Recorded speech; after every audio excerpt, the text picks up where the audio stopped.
कधी विचार केलाय एक लहान मुलगा चंद्राकडे काय मागू शकतो?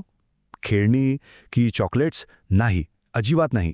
आज आपण एका अशा कवितेबद्दल बोलणार आहोत जिथे एक लहान मुलगा चंद्राकडे एक अशी गोष्ट मागतो जी वरवर खूप साधी वाटते, पण तिच्या आत एक खूप मोठी, खूप खोल गोष्ट दडलेली आहे. तर ही कविता आहे सुनील शर्मा यांची, आणि ती फिरते एका लहान मुलाच्या अगदी निरागस साध्या इच्छेभोवती. ही गोष्ट आहे चंद्रप्रकाशाची आणि त्या प्रकाशाने उजळून निघाव्याशा वाटणाऱ्या एका वाटेची. तर मग काय आहे ही इच्छा? असं काय खास मागतोय तो मुलगा चंद्राकडे? तो चंद्राला म्हणतो, चंद्रा, मला चंद्रप्रकाश दे, टोपलीभर किंवा 2 टोपल्या भरून, चंद्रप्रकाशाच्या बियांसकट. ऐकलं का? फक्त चंद्रप्रकाश नाही, तर चक्क त्याच्या बिया. किती सुंदर आणि अद्भुत कल्पना आहे ही, नाही का? आणि या बियांचा तो काय करणार आहे? तर त्याला त्या एका वाटेवर पेरायचे आहेत. पण का? फक्त तो रस्ता सुंदर दिसावा म्हणून? नाही. याच्या मागे एक खूप मोठं, खूप भावनिक कारण दडलेलं आहे. आणि खरं तर खरा प्रश्न हाच आहे की त्या वाटेला इतक्या प्रकाशाची गरजच का आहे? आणि याच प्रश्नाचं उत्तर आपल्याला थेट कवितेच्या हृदयापर्यंत घेऊन जातं. हाच तो कवितेचा गाभा आहे. एका निरागस इच्छेमागे दडलेलं एक कठोर वास्तव, अंधारातून जाणारा एक खडतर प्रवास. आणि ही गोष्ट फक्त त्या एका मुलाच्या कुटुंबापुरती मर्यादित नाहीये. नाही, अख्खं गावच्या गाव रोज कामासाठी शहरात जातं, आणि जेव्हा ते परत येतं तेव्हाच तो किर्र अंधार. हा त्यांचा रोजचा संघर्ष आहे. ओके, तर हा रस्ता नेमका कसा आहे? एक तर गाव शहरापासून खूप लांब, रस्ता अतिशय खडतर, आणि सगळ्यात भीतीदायक गोष्ट काय माहितीये? तो साप आणि विंचवांनी भरलेला आहे. आणि तिथे पोचायला ना बस आहे ना कोणती गाडी. जरा कल्पना करून बघा त्या प्रवासाची.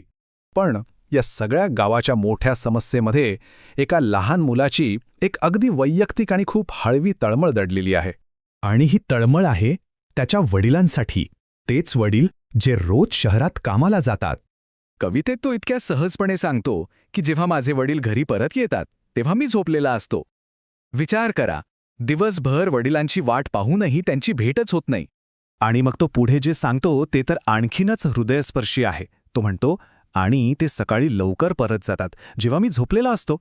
म्हणजे बघा, वडील घरी येतात तेव्हा तो झोपलेला असतो, आणि ते कामावर परत जातात तेव्हाही तो झोपलेलाच असतो.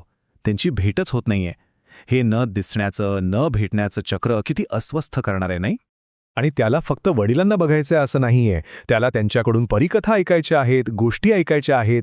त्याला वडिलांची माया हवी आहे, त्यांचा सहवास हवाय, त्याची त्याला आस लागलीये. तर मग या एवढ्या मोठ्या समस्येवर हा लहान मुलगा काय उपाय शोधून काढतो?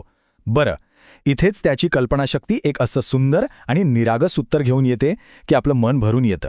तो काय करणार आहे? तो चंद्राकडून मागितलेल्या त्या बिया रस्त्याच्या दोन्ही बाजूंना पेरणार आहे. आणि त्याची कल्पना काय आहे? की त्यातून प्रकाशाचे छोटे छोटे चंद्र उगवतील आणि अख्खा रस्ता उजळून टाकतील. त्याचं म्हणणं खूप स्पष्ट आहे. तो म्हणतो, मला अंधारा रस्ता उजळायचा आहे, जेणेकरून माझे वडील लवकर परत येतील. पाहिलं? किती साधा आणि थेट हिशोब आहे त्याचा. रस्ता उजळला की वडील लवकर घरी येतील, आणि मग त्याला त्यांच्यासोबत गप्पा मारता येतील, गोष्टी ऐकता येतील. आणि यातली सगळ्यात सुंदर गोष्ट काय आहे माहितीये? तो कुठल्या सरकारकडे किंवा अधिकाऱ्याकडे रस्ता किंवा वीज नाही मागत आहे. नाही, त्याचा उपाय त्याच्या प्रेम आणि कल्पनाशक्तीतून जन्माला आला आहे. हेच तर ही कविता आपल्याला दाखवते की जगातल्या मोठ्या गुंतागुंतीच्या समस्यांवर लहान मुलांची निरागस उत्तरं किती सुंदर असू शकतात. तर ही फक्त एका मुलाची आणि त्याच्या वडिलांची गोष्ट राहत नाही.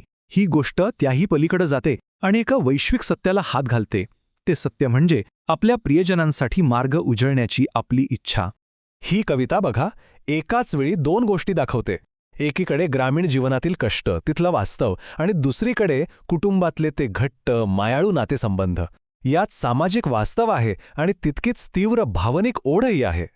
आणि मला वाटतं म्हणूनच ही कविता आपल्या प्रत्येकाच्या मनाला इतकी भिडते, कारण कुठेतरी आपण सगळेच आपल्या प्रिय व्यक्ती आणि आपल्यामधलं अंतर कमी व्हावं यासाठी धडपडत असतो. त्यांच्या वाटेतला अंधार दूर करण्यासाठी आपणही आपल्या परीने असेच काहीतरी प्रकाशाचे बीज पेरत असतो, नाही का? तर मग जाता जाता हा एक विचार सोडून जातो की आपल्या प्रिय व्यक्तीसाठी मार्ग उजळणं म्हणजे नेमकं काय?